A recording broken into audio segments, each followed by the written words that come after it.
Welcome to Morning Bytes. How is everybody doing today? This is our monthly 30-minute show where we can talk about the most important topics in cyber. We talk about all things cyber, privacy, technology, and everyone's favorite cyber insurance. Please welcome our guests. First up, he's an architect, inventor, advisor, and cybersecurity strategist for cyber firm Hidden. It's Tyler Croak. Nice to meet you guys. Great to be here. Thanks for having me on the show. All right, Tyler. And keeping us in suspense, but very exciting, is the head of U.S. Underwriting Management for Cyber Risk at the powerhouse cyber insurer Beasley. It's Craig A. Linton III. No, just not the third. but glad, nice to be here with you, Stu, and thank you for the introduction. I think you said that because of the bowler hat in the background just made it yes, a little bit more prestigious. Keep going, Stu. I didn't mean to jump in. And I was neglectful not to introduce myself, Stu Padansky, and my co-hosts Violet Sullivan and Jason Rebholz. Just a quick note, the views and opinions expressed in this show are our own and not of our employers. Very important note to keep. Please, everyone in the audience, say hello, drop a comment in the comments, and tell us where you're from. Introduce yourself. I figured out something really cool what just value now. you offer. I can actually put the comments on the screen. Do you see that? New trick. Oh, awesome. Does it show up? No? Yep. All right. Okay. We're doing it live. I do. That's awesome. Well, let's get to know our audience and let's get the conversation started. Violet, what has been on your mind this month in all things cyber? I feel like there's some weeks where we all come unprepared and we just kind of start riffing. And this week, there was so much news that we all knew exactly what we were going to. Mine is not high tech. Mine is good old psychological manipulation. Lian actually has been tied to, or the name is being used for physical mail ransom. So the threats are coming in the actual mail, USPS. We're seeing that at first, this is kind of going to people high in the company. They're finding the addresses of CFOs and CEOs. They're getting a piece of mail and it says, scan this QR code. All your stuff is locked up, but here, you can scan this to pay crypto and get out of this mess. But then there's a step of verification. So what they're banking on is people don't go and verify and say, hi, IT security, do we have any issues or problems? And can we look for them? Doing that look around on the security side. They're banking and wanting people to do just a quick action. Oh, look, see, I love this feature now. I'm going to put all of these awesome people commenting. So distracted now. Why? No, I could keep going. It's just you that's distracted, Craig. All right, so Lian sent physical mail. I think it took us about a week to figure out that this doesn't sound like Lian, who's a well-known threat actor group. They usually communicate by emails, also phone calls, but we haven't seen the snail mail thing before. And also, the actual letter that's been presented doesn't have a method of communication. So there's a callback to communicate. Instead, they have a QR code.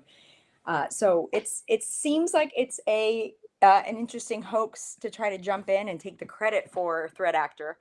But what do you think about it, guys? Are you hearing it come in a lot? I've heard some claims being started, but usually it's a conversation in the scoping call and not necessarily any real harm.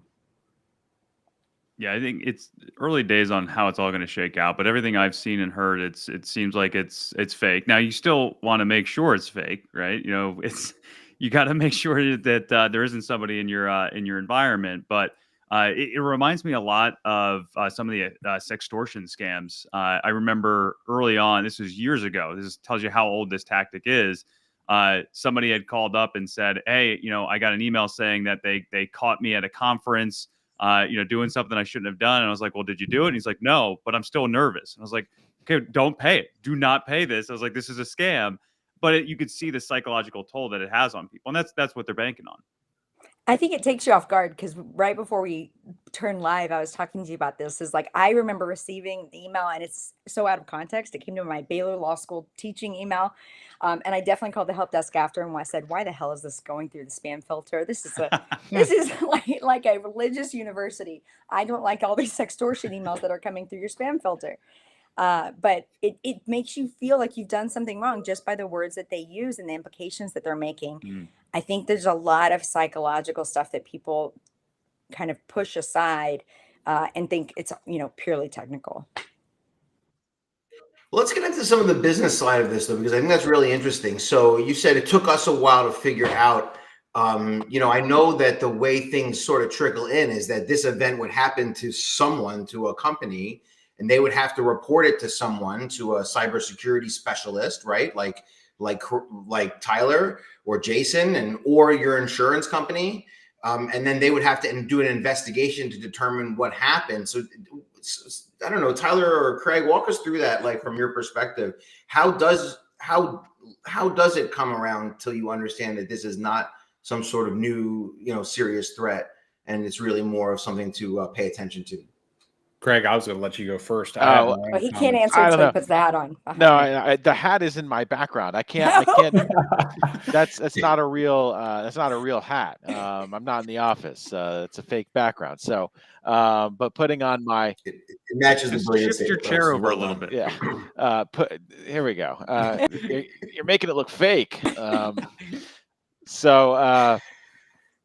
I mean, like, I feel like these things are. This is just. It's showing up today, and it probably is not going to.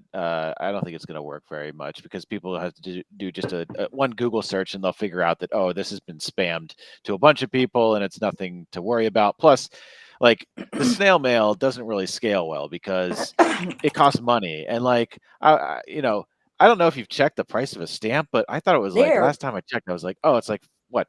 37 cents? No, it's like, I don't know, 75 cents or something like that. I think it's double that. Like, I think it's like 78. It's like, it's expensive now. So like, what about the price of eggs? Yeah, the extortion payment is actually for eggs, not big. I know. Wrong show, Violet. Yeah, Wrong show. I promise. eggs are going up, and no, I think we see stuff like this periodically, and they show up and they have a good run. There's a few weeks where we see these, and then like they go away because I think that the threat actors realize that like, this probably isn't the most effective use of my time. And I don't know. If you're a threat actor, do you really want to be like stuffing envelopes for like 8 hours a day? That sounds terrible. Like, I'll give like a slightly different. I'll give a slightly different angle and perspective. So like when I think about something like this, I think about the psychological piece as well. And a part of that for me comes down to like the successful tactics of people dropping USB drives in front of someone's house and then them plugging it into a computer, and then, basically their system gets compromised.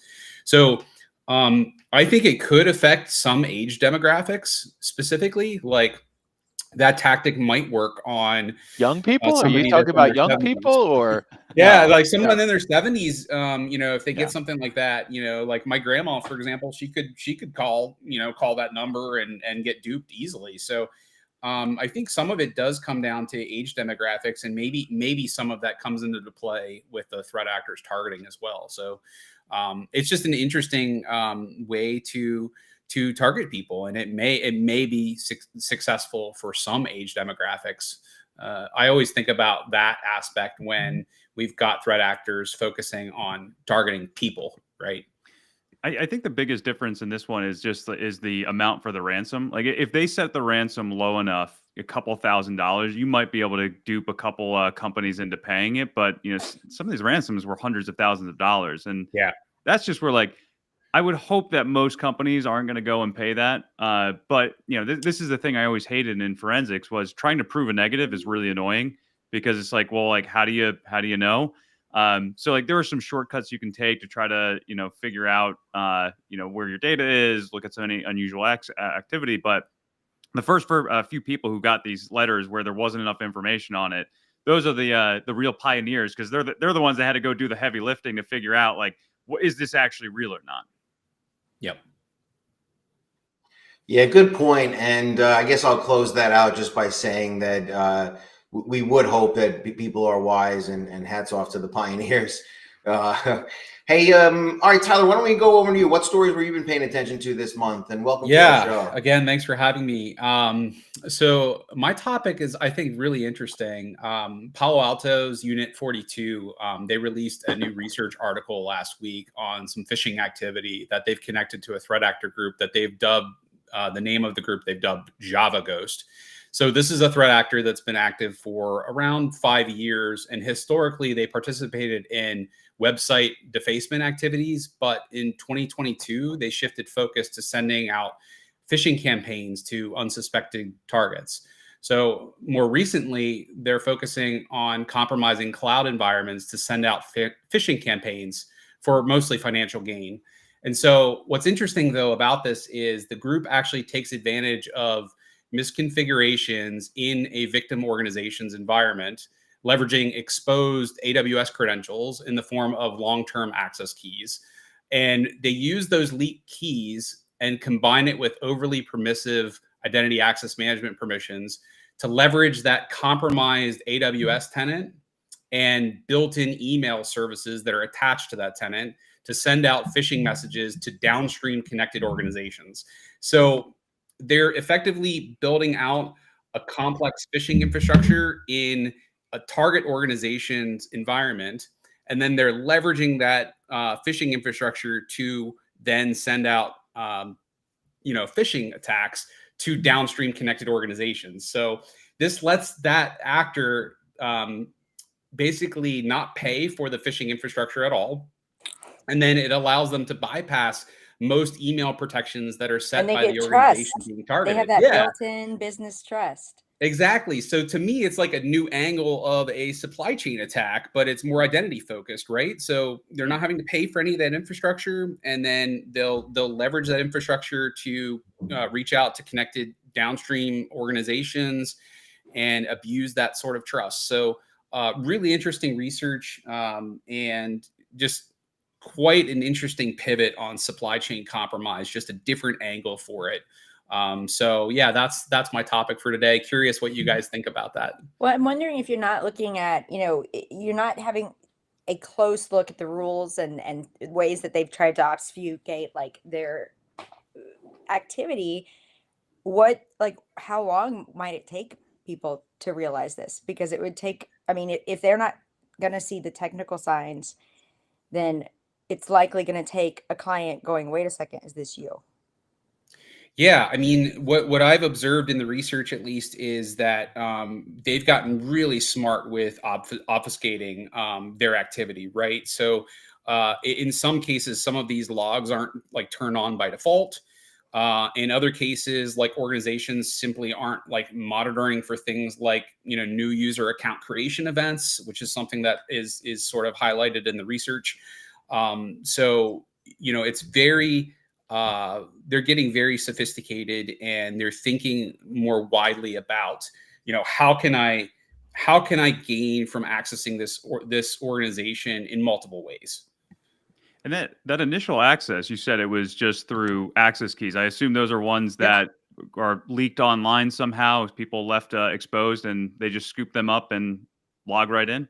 Yeah, it's that whole opportunistic nature of these actors, right? Is like, let's choose the path of least resistance to get in. A lot of time it's previously compromised credentials or credentials that they've scanned and found, and they leverage that to create temporary accounts, create accounts that are very difficult to track activity for, and then they're leveraging that to launch these phishing campaigns. So the equivalent of this would be Stu leaves his garage door opener code on the internet, and then I just take that and walk into his house and watch on his Netflix account. That's maybe watch some Love Is Blind there. Start sending emails from his computer, and yeah, basically abuse of trust entirely. Really, really interesting stuff. So this is the third month in a row, I think, that we're going to say that identity is the new perimeter. You really, as an organization, have to be paying attention to that access management, which a lot of times, we counsel our clients is potentially low cost. It's maybe high attention. You have to pay attention to this. There's time incurred, resources incurred, but it's not cost intensive.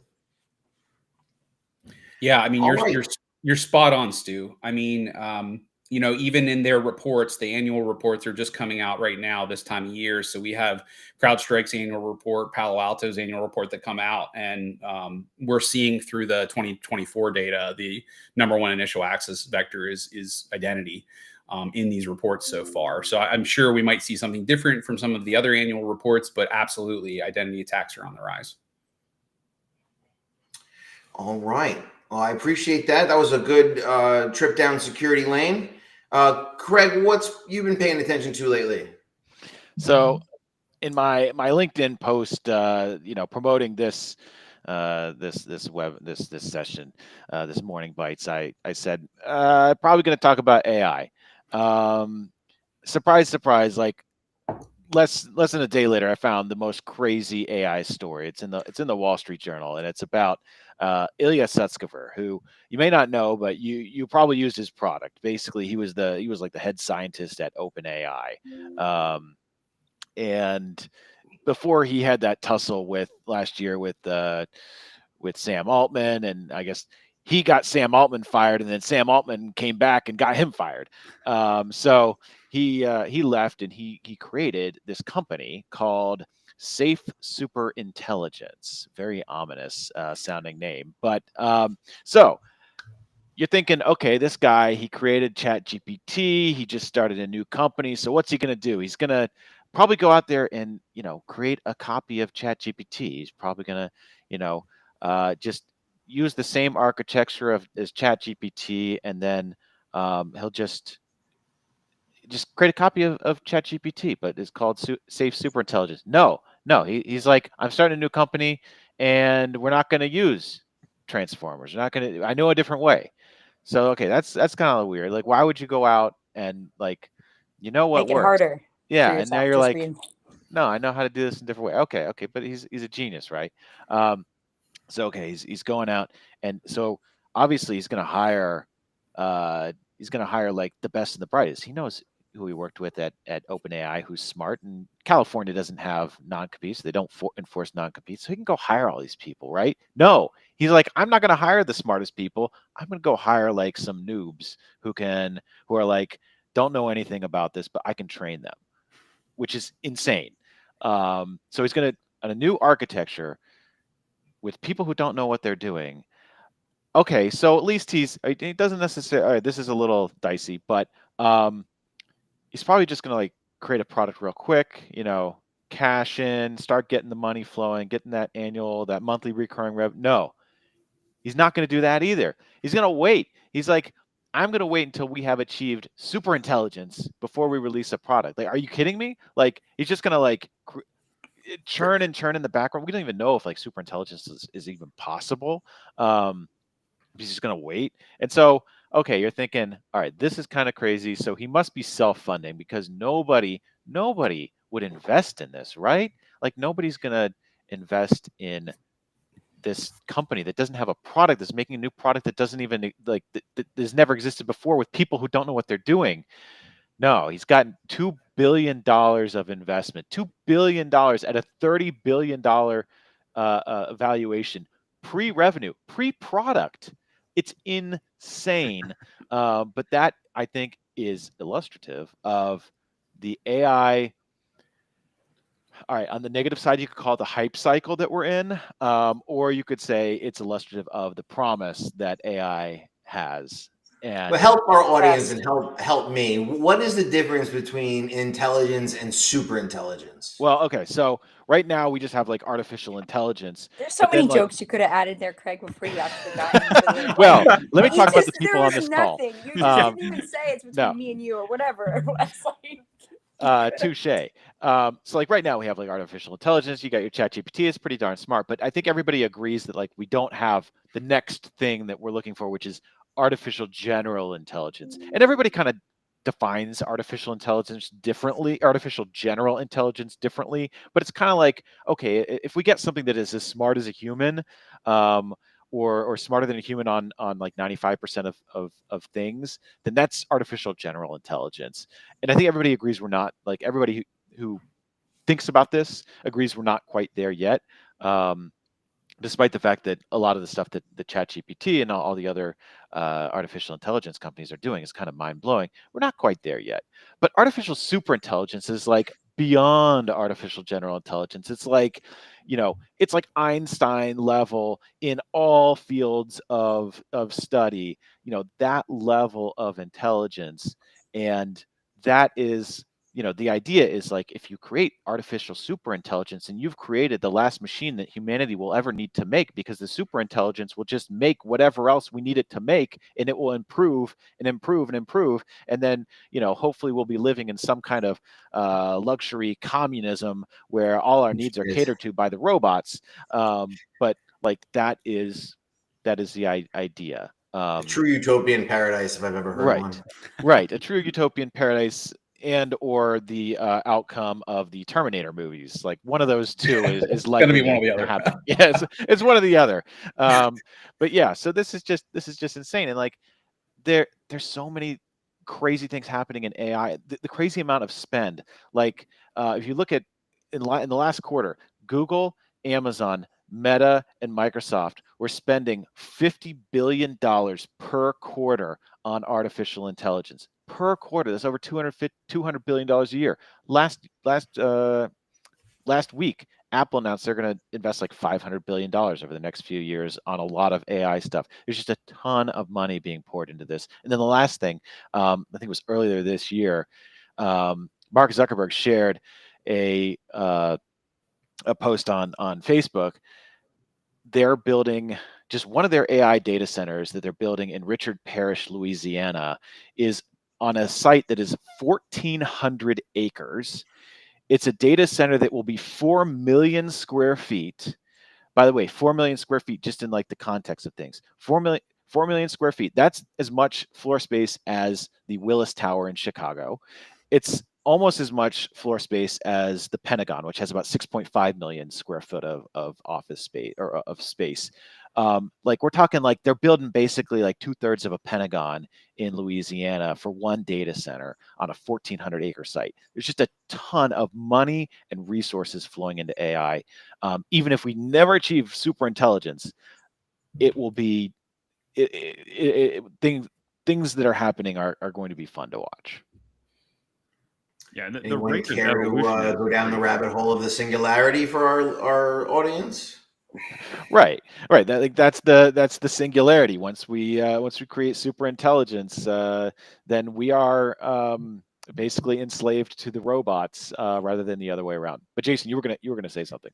No, it's interesting because like I was seeing something from the CEO of Microsoft where he wasn't calling it hype right now, but he's like, we're not really seeing the value coming out of AI right now, and it's like the company who can first like really unlock that is who's going to be the winner. So like, I'm curious what your thoughts are on that in contrast to what you just said, which is like, to me, like that feels like the peak of AI hype, but I feel like we could probably still go further.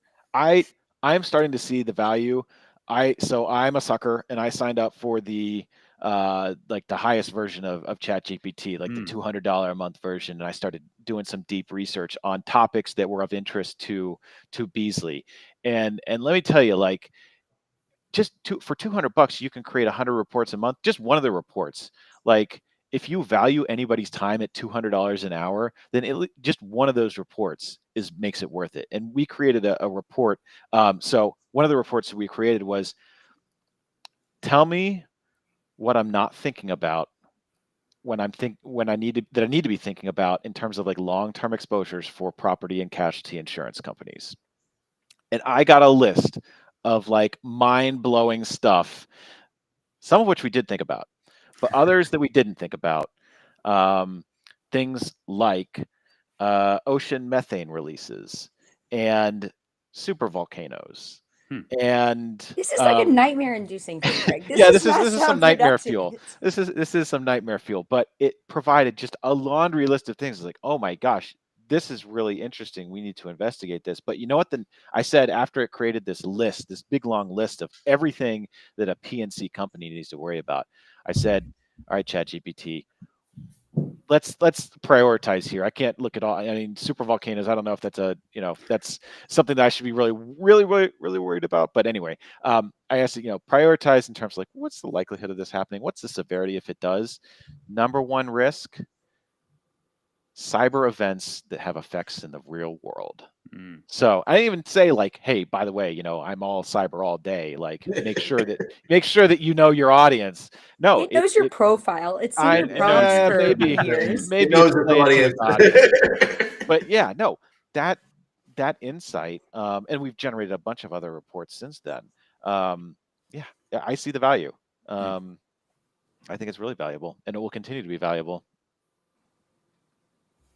Yeah, I agree. I find AI to be extremely valuable. I don't fear it at all right now.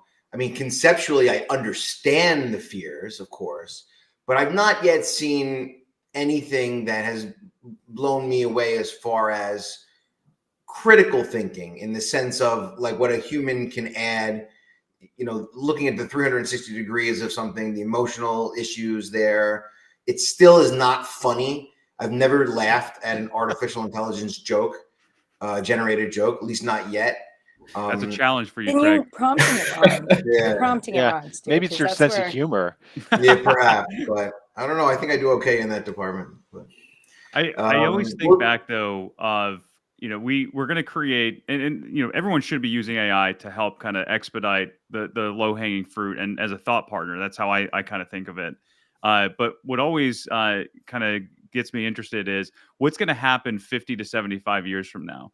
Right, like you have a lot of companies that are saying, "Hey, we're gonna cut down on hiring new software developers." And I always go back to who is going to be smart enough if they can't take the lazy way out of just like go code this. There's something called vibe coding, which is like you're basically just using whatever platform to code for you through natural language. You say I want to build this, and it goes and builds it. And so I always wonder, like, how do we create the experts who can continue to fine tune these things to keep driving it forward? Because like we're not at the point yet where it's going to do it autonomously. Craig, to your point, like we'll get there eventually, right? With at some point, but that's the thing where it's like, how do we keep the progress moving where we don't have to only rely on AI in the future? And like, how do we still have really smart people? Yeah, and how do you keep a handle of everything if it's just AI improving AI? Like it's completely out of your control then. But I think at least for the medium term, I don't think we're going to end up with. Well, here's my perspective on this. I was curious, spreadsheets. I kind of view AI as kind of like a spreadsheet. Like you can use it 1,000 different ways. Everybody's like, well, I can, here they think they know the ways they can use it, but there's really like 1,000 different things you can use it for. And like if you look back in like 1980, the number of accountants there were, you would think, okay, well, spreadsheets must have been viewed as like this accountant killer. Accountants must have been running for the hills, being like, this is going to take my job. But if you look at the number of accountants who are employed today versus the number of accountants employed in 1980, the number has increased, and it has increased faster than the rate of increase in the population of the United States. And I kind of feel like people who are involved in technology, people who are coding things, they might be worried, and all of us, I think, might be worried about AI is going to take our job. But I think it's really going to be people who are using AI will be taking your job, but there will be lots of jobs for people who are using AI. Yeah, and that's why you have to maintain the edge by using AI. Like otherwise you're just going to fall behind. It's a really good perspective. I mean, you have like one of the things I did first was like the IBM free AI training or whatever, which by the way I thought was actually quite good, just to get that high level familiarity. But I guess my perspective on this topic is that we are seeing certain industries affected more than others so far. Like news, media, any sort of art is what I've observed being affected quite a bit, at least by this generation of AI. But I do think, like looking back historically at artificial intelligence, we have lots of AI winters that have occurred too. So in some cases, I think you have a handful of people that are saying like, where is the value? What is the value here with this? I'm waiting for it to deliver that monetary gain for my organization. And then on the other side, you have the people that are in full support and seeing the complementary value and the pouring in of money that we see from the large tech organizations into artificial intelligence. I think there's going to be waves of it still. I think there probably will be some other AI winter that we hit at some point in time too. Really, really interesting topic to bring up for sure. I just realized it's 11:30 here. Like we have hit the time, and we were My bad. We were just No, that was a riffing on good AI one. That was a right quick this- one, but it is Sorry, it is Stu, you can't time. go And anymore. thank you, everyone. I'm not afraid. I'm inspired. That's the way I'm going to leave this panel. But thank you to our guests, Craig Linton, Tyler Croak. Please, everyone in the audience, follow us on LinkedIn. That's where you can get all the exciting cyber stuff. Our next one will be April 4th. So tune in. The link will go up shortly. We have special guests lined up. We've got Jillian Stone. We've got Bob Parisi. And we've got Frank Brennan coming our way. So look out for that. That's going to be a good one.